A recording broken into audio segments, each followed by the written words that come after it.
Realized conversations are rooted in our need to be in proximity of whiteness.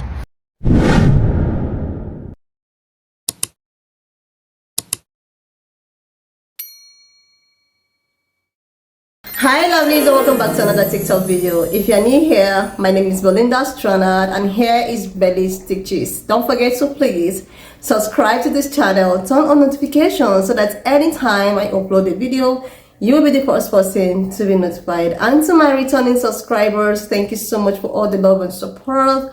To those people that share my videos, leave commentaries, you guys are the real MVP. Thank you so much for all the love and support. Alright lovelies, let's get into today's video. So lovelies, I came across this video on my For You page on TikTok where this, black woman was actually explaining why and all the reason why it's always the black women that are not in the, dating game, the marriage game, and they are not able to, secure a man that actually provide for them. Then this actually got a lot of people talking, likewise, male and female who happens to be in this category, guys. I'm just gonna roll the clip as well as the stitches I was able to put together. Why not just leave me your own thought in the comment section of what you think, and let's get into the video. And by the end of the video, I'll be leaving my own thoughts. Alright lovelies, let's get into it. She is speaking facts. Majority of black women are behind in the dating game, behind in the marital game. They're not getting married and they cannot secure, or they have not been securing men who provide. And the main reason why is honestly speaking, it's first societal programming, and second, the way that we raise our children, which is why I encourage every black woman that's watching this video, even if you made mistakes and you already have children, be the person that breaks the pattern in the family, especially in regards to the selection of men. Let's be honest. Women who are of other cultures, as white women, Middle Eastern women, Asian women, they are taught to target and date and pursue men who are providers, someone or a man who has something to offer. Because in those cultures, when the father gives their daughter away to that man, they don't have the expectation in their mind that their daughter is going to have to struggle, work hard, work double shifts. They feel like, we're giving our precious flower away to you. Here she is. Make sure you take good care of her and make sure you're able to provide for her. But in the black community, we're taught different. We're taught to date someone just because you like them. Oh, he's not working. It's okay, girl. Girl, hold him down. Hold him down. He doesn't have much going on. Hold him down. Just work it out. Stick it out. We're kind of taught that struggle narrative, that narrative of hard work and hard labor. And we're taught, but why would you be doing hard labor if you have a man present that you are in a relationship with? That's the difference. And there was a point in time I was working in a luxury firm. Luxury firm was predominantly a Caucasian luxury firm. And, we would have girl talk, like all the associates, it was really chill vibes. We would all sit down in the lunchroom and just talk about girl stuff. Everyone's dating someone new, catching up. And I noticed that the Caucasian women in there and the Middle Eastern women in there and even the Latin women in there, their first question when anyone in our group was dating a man, their first question was, okay, what does he do for a living? That was always the first question. It wasn't, do you like him? Do you love him? Does he treat you nicely? No, that was never the first question. And as I grew up and I matured, it totally dawned on me. And I'm like, no wonder they are so far economically with marriages and with relationships, because the first thing that they look at is financial security. Black women, on the other hand, that is not the first thing that they look at unless they're from African cultures.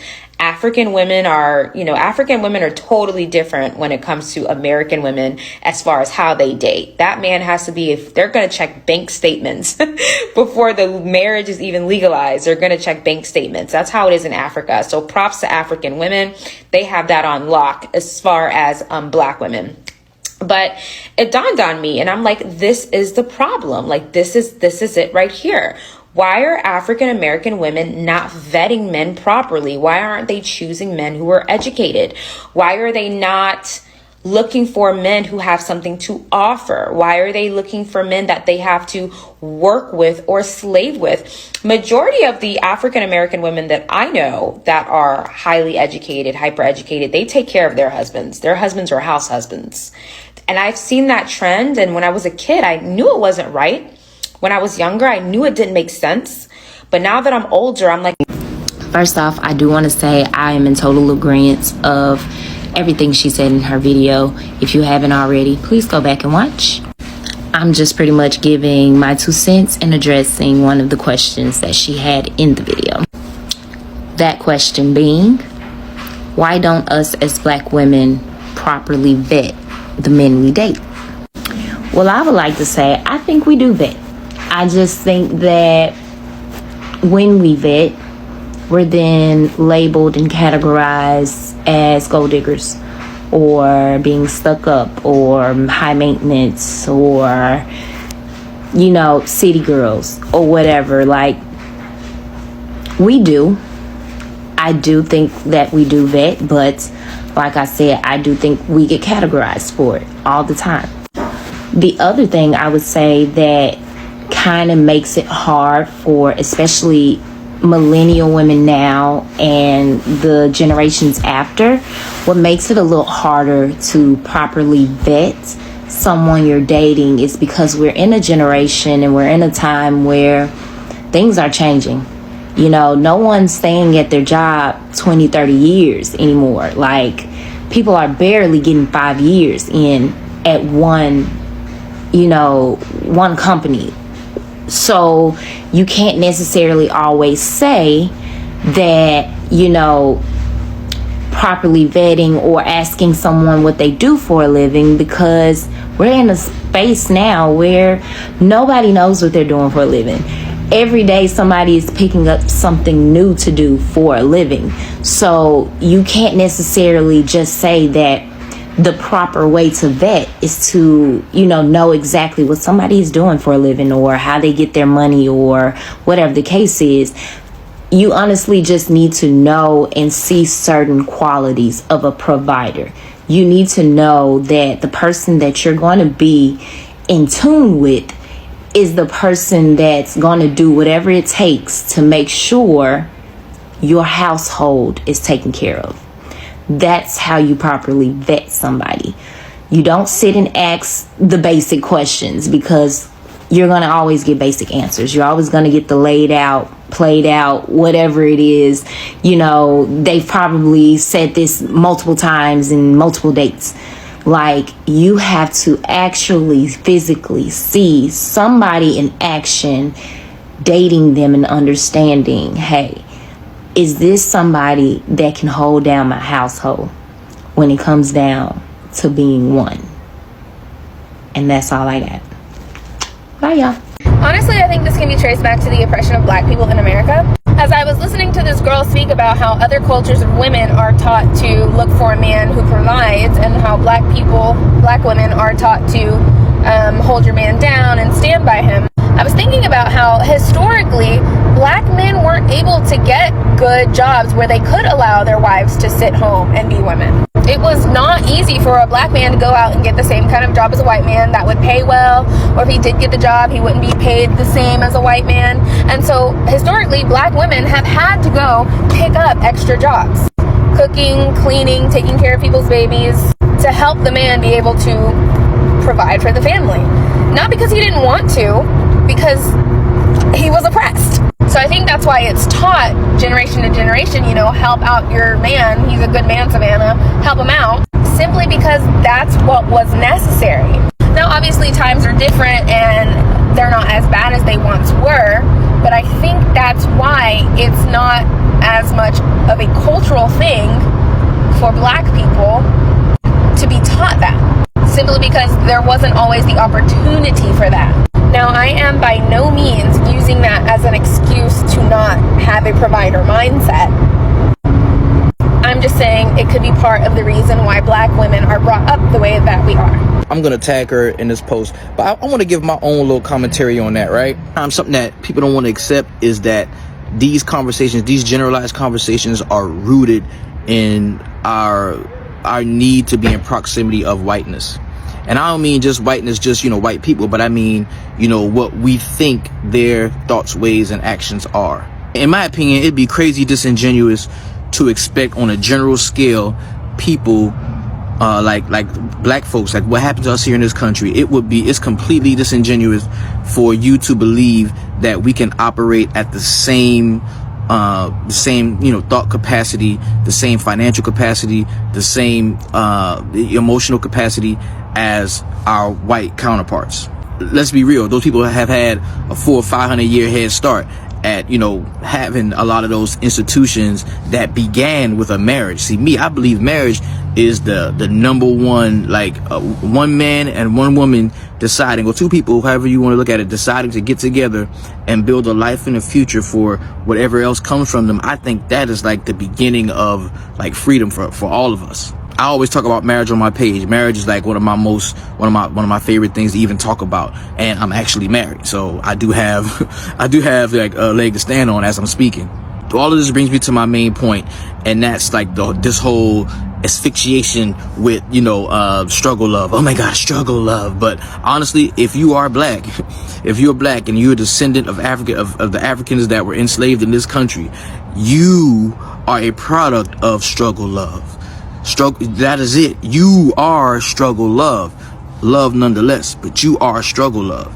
So don't get it twisted. And I'm not saying because of our history you have to get with someone that's not going to treat you well, or I'm not saying that. What I'm saying is it should always be a big responsibility in the back of your mind that you are going to get with this person, and your ultimate goal is to create lives and make it better for the next. Make it better for the next. Like, you may never get to have that soft life that you want, like you see a white woman have, or whatever other person have. You may not ever get to experience that, but what you can do is you can pass the baton to your children, right? That's pretty much what I'm doing in my marriage. Like, we're doing our best. We're sacrificing, because we know we could have fun, we could do certain things, but we're sacrificing so that we can pass that baton to our children, so that they can live a better life than we live. Here is the reason why majority of black women are behind in the... Yo, please don't listen to this lady. Please don't. That's all I gotta say. I don't know, man. This shit getting out of hand. Y'all people weird, man. It's like nobody's working towards a healthy relationship. Everybody just want to be selfish within a relationship. That's what I look at, And this ain't even coming from a nigga that's just in the streets. Like, I'm married.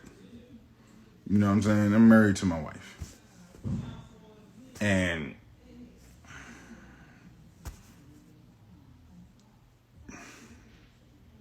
yeah, man, y'all watch this, man, y'all gonna look at this lady like, what the fuck is you talking about? And if you don't look at her like, what the fuck you talking, you part of the problem. You part of the problem. All right, I'm going to tell you is why a majority of these women are not getting married at all. For one, let me explain this. Men are fed up at this point because there are a lot of horror stories on social media about anytime a man marries a woman and he's still working and she decides to split and damn near try to obliterate this man, like, completely. Like, it's bad enough that she's not satisfied with just child support. No. She wants much more than that. She wants the child support, and then she wants him to sell all his crap just to freaking punish him further. And it's not like, okay, let me grab the things that I need, and you have the things that you the whatever stuff that you have or whatever. No, it's like, okay, they want the whole house gone, or they want the house to themselves, or they want everything in the house divided up as well. And everything. As I'm not in this predicament, my situation is a very different being a disabled veteran. 100% of my money is mine, and then some, and then all of the things bought with that money is also 100% mine. Even though I am legally married, and everything is still 100% mine. My wife has her own separate place, and I have my own separate place. We're keeping it that way. In fact, this is going to go as far as both of us owning 2 houses, like fully outright owning. I purchased my house in cash in exactly 16 years. She already flat out owns her house. Her house is not mortgaged. She owns it. I am about to do the same thing for myself in 16 years, and we're gonna keep both properties. And we're saving money because I'm a disabled veteran. I don't pay taxes. So the house that I buy in 16 years will have absolutely no taxes on it because I don't pay taxes on my checks, and I do not pay taxes on property. So the house, when I buy it in 16 years, will be 100% mine, paid off, and I will not owe the government not a goddamn thing for it. And see, my property is not divisible in court.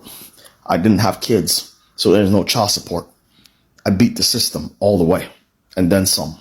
Not to mention, my wife is a property owner, so she has like virtually no incentive to take anything from me. I don't even have a house, and she has one. So what incentive does she have to take something from me? So you see how smart I got, right? I chose the correct woman. I didn't just choose somebody. I strategically chose the correct person. So I don't know what else to say about these people. But you see, these women just choose somebody because they're a provider. That's not enough. Just the fact that you're a provider is not enough. You're going to have to be compatible with the person. If you're not compatible with the person, your relationship is going to completely end. And you know, and then some of these women are not, there's hardly anything that can make them happy. One little thing goes wrong and they're looking at the next guy already. And that because society allows them to do that.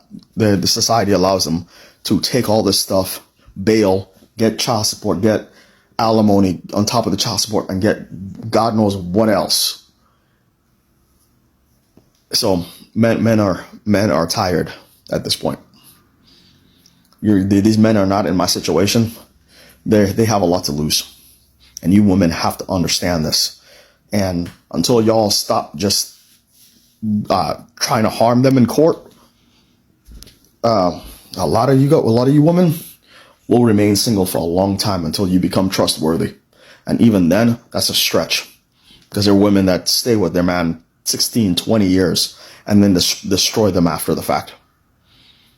Oh, under the guise of, I gave up my entire career, so he owes me something.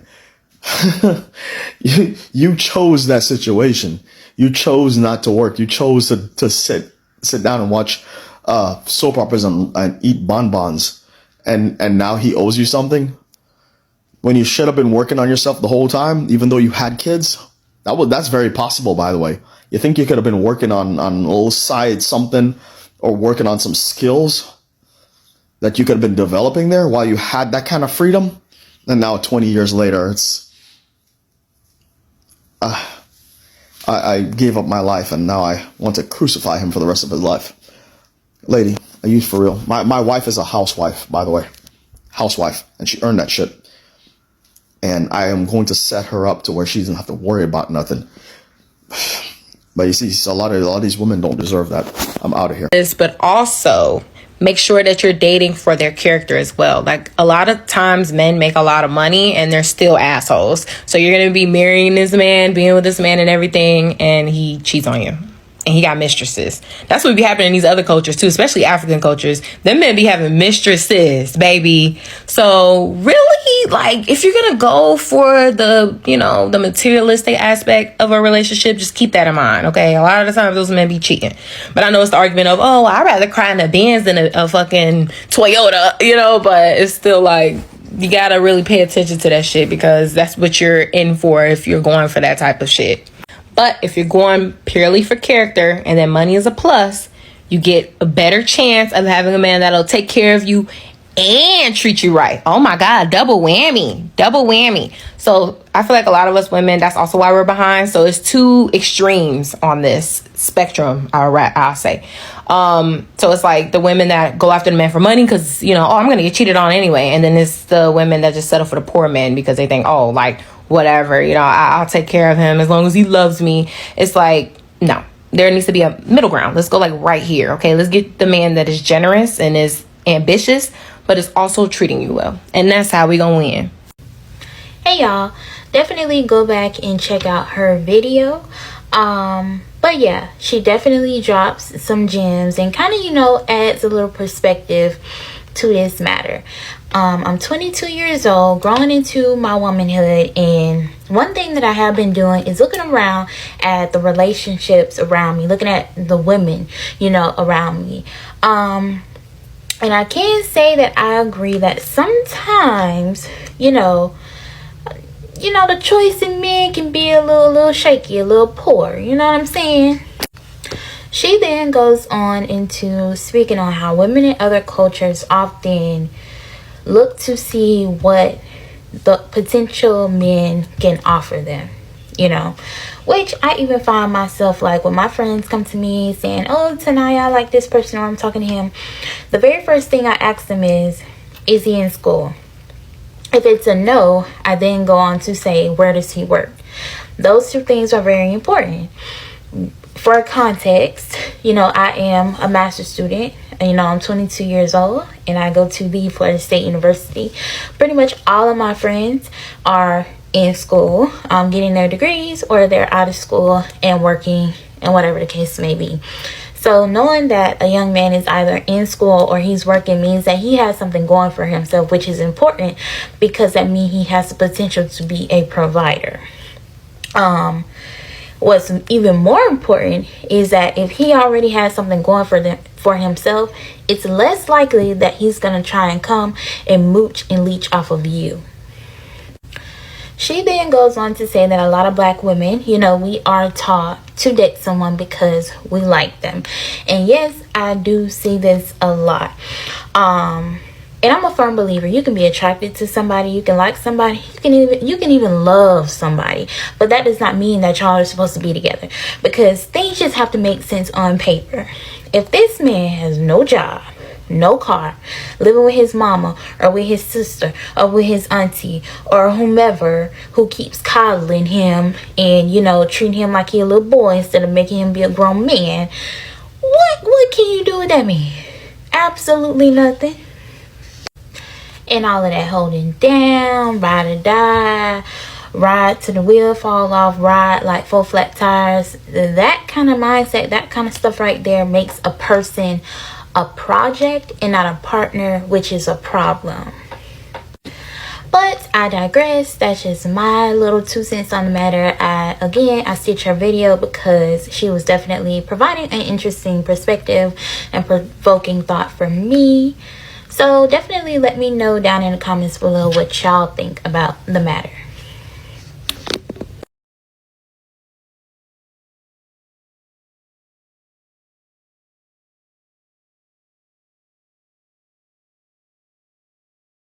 So lovelies, apparently she's talking about how a lot of black women is actually behind in the dating games, in the married to games, relationship games, in times of, you know, being selective when they want to, you know, get married to a particular guy, in times of relationship goals, in times of marriage, in times of building a family, in times of the kind of partner you actually want to build your family with, you know. And this happens because of the way they raise some of these black women, especially the black American women.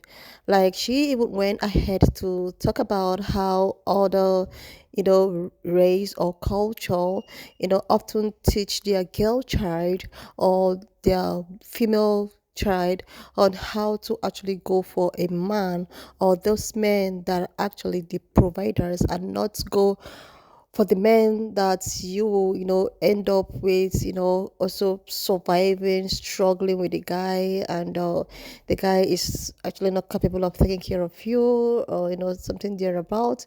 And this often happen in places like the Caucasian people. And he also talked about the Hispanic, and she talked about the Asian people. She went ahead to talk about how these cultures groom their girl child, most especially on how well it is to always look out for, in terms of dating any kind of man you want to date. You should always look out for a provider, a man that can provide for you, a man that will take proper care of you while you chill and become the the traditional woman. Like, this is often what happens, and she's just coming here to tell us how we are all behind in this dating thing, that we were all taught growing up on how we should love or marry a guy, or because we love the guy, or because we like the guy, or because, okay, I find this person attractive. I don't care if this person is a provider or not, or I don't care if this person have something to bring to the table.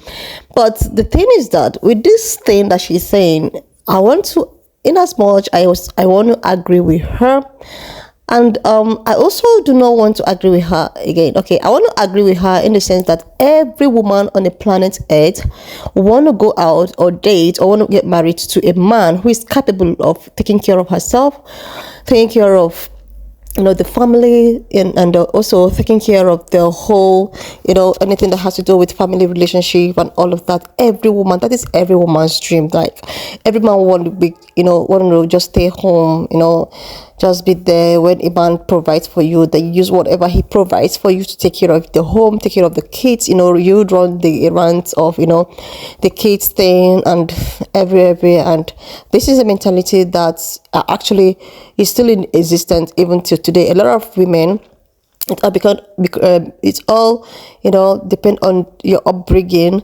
A lot of women today often say it's like, okay, it is just the man's duty to provide in the family. And this is actually what has been happening in the days, like in the olden days. This is how it is. That's why we have the traditional woman that is in the house, why the man goes out there to provide what he is gonna give the family. But if you come to think of it, the men of today, or the generation that we have, there are a lot of things that is changing. Like, the things are changing. Things are no longer like before. Like, I don't dispute the fact that these cultures still exist even to today. A lot of cultures still practice this, that they actually, a man should be the one to provide for the family. It's still practice, and this is something that everyone wants. And even these men that you're talking about, they actually want to also provide for their family too. They also want to provide for their family. I'm not talking about those men that wouldn't want to do anything good for themselves, or those men that wouldn't want to go out, study, or whatsoever. Or there's so many men, or well, I won't call them so many. There are some men who who choose to just be lazing around, or maybe depend on a woman or something like that. There are a few men like that. I'm talking about the real men. There are still good men there who also want to do these things, who also want to take care and provide for their families.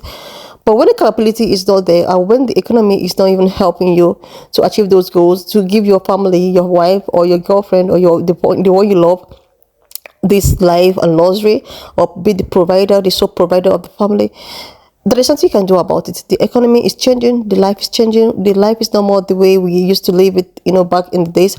And there are these wealthy men that will want to provide for you. Then they'll end up, it's even good as not even them providing for you, because the way they would so treat you, like, this thing is just a two-way thing. A lot of men want to be in this shoe, but the economy is not even helping out. That's why a lot of women also want to come out and work. And these women that you think that, okay, they also check men out, like, what is their whatever, what they bring to the table, the academic, qualification, where they work, and all of that. These traditional women are beginning to work as well. They are beginning to indulge themselves to also provide for themselves, because the way at which the world is going now, nobody will just sit down and expect one stream of income. If you're sitting down expecting one stream of income, expecting one guy to actually provide everything you want in this present situation that we are, especially when kids are now coming in the family, you're just going to end up being frustrated because the economy is not even helping out. I'm just talking about in the aspect of the economy and the situation of the world right now does not require someone that will just sit down and wait for a man to provide for you. Like, that is just something that everyone's dream. Yes, everyone dream to do that. Some men also want to do that, but the economy is not giving that room. It's not giving the room to do that. And even because of what is happening in the society, and because of the cultural difference, I want to just sit down and wait for a man to come provide for me. Oh my goodness, you will just end up like, it's when you get married or when you're in a relationship. I understand that when you're in a relationship, there's some men that when they're in a relationship, they'll be able to provide for you, but when these kids start coming in, that's when responsibility starts, coming in. And you, as a woman, as a reasonable person, maybe you could just help if you see that your guy, or at least when he's trying his best to meet up with the family demands, and you see it's actually weighing him down. You will not, because of culture and all of that, to continue weighing this man down. You could just help out in maybe doing one or two things. It's when your kid is already grown, like it's a certain age that you can do something out for yourself. Because if we just end up leaving them like this, like waiting for them to provide solely, it's my way down. I know the way we were brought up is is just different, but this culture you're talking about, I think that most of them, or majority of their women, is not indulging in one way or the other, because the economy of the country is not even helping at all. The economy is no longer the way it used to be back in the days. The economy, I know this is something that really happened. It's something that is there, it's there even with the economy. Even, do you know that in most of these countries that you also mentioned, even when these women are still working, are still providing for themselves, a woman, we always want a man that earns and that can provide for her. Like you mentioned Africa, for example. Yeah, a lot of African women have this mentality that a man must provide for the family. That is a duty of a man. That is a duty of a man. Do you know that there's something that this adage they use, that my money is my money, and then his money is our money. So it's something that is there, but it's a little bit changing. It's no longer the way it is. Even in Africa right now, a lot of women are providing for their family. I must shock you to tell you this. A lot of women are actually the breadwinners of the family, but it's just that most of these African women, they don't come out to say it, that okay, I'm actually providing for the family. Like, it happens when after dating and all of that, sometimes there are challenges in the family where a man can have challenges in his financial support for the family. Then a woman will take it out from there. Especially these African women, there are so many African women that are leading the family, but they actually don't say it, because African women or Africa as a whole have seen this thing, that a man is the head of the family and is the sole provider of the family. So even if this man is not capable or enough to provide for the family, these women tend to provide and make it seem as if is this man is actually still providing for the family. I guess you understand. That was why I said, in as much as she is actually spitting the fact, the truth, I still do not really want to agree with her 100%, because this thing is actually changing right now. When she said all of this, yeah, it's happening, and it has been happening before. That was before, but now I think a lot of things is changing, because the situation and the economy we find ourselves does not actually give room for a man to provide everything that a woman wants, especially if you want to build a life with this particular person, or if you want to build a family with this woman. So this cultural thing, exist, but those cultures are the women are beginning to also provide. So things are changing. Things are no longer like before, or like our forefathers or olden days. Like especially the Africa you mentioned, this is still existing today. It's still really existing today, but these women are still doing something. They still provide, but when I say, let me say 80% of the provisions in the family are brought by a man, but a woman still provide. So guys, anyways, why not just leave me your own thoughts in the comment section of what you think of this video. And do not forget that this channel does not support any form of harassment. We're just here for educational purposes, guys. So please share this video, subscribe if you've not done that already, like, and I will see you lovely when I upload my next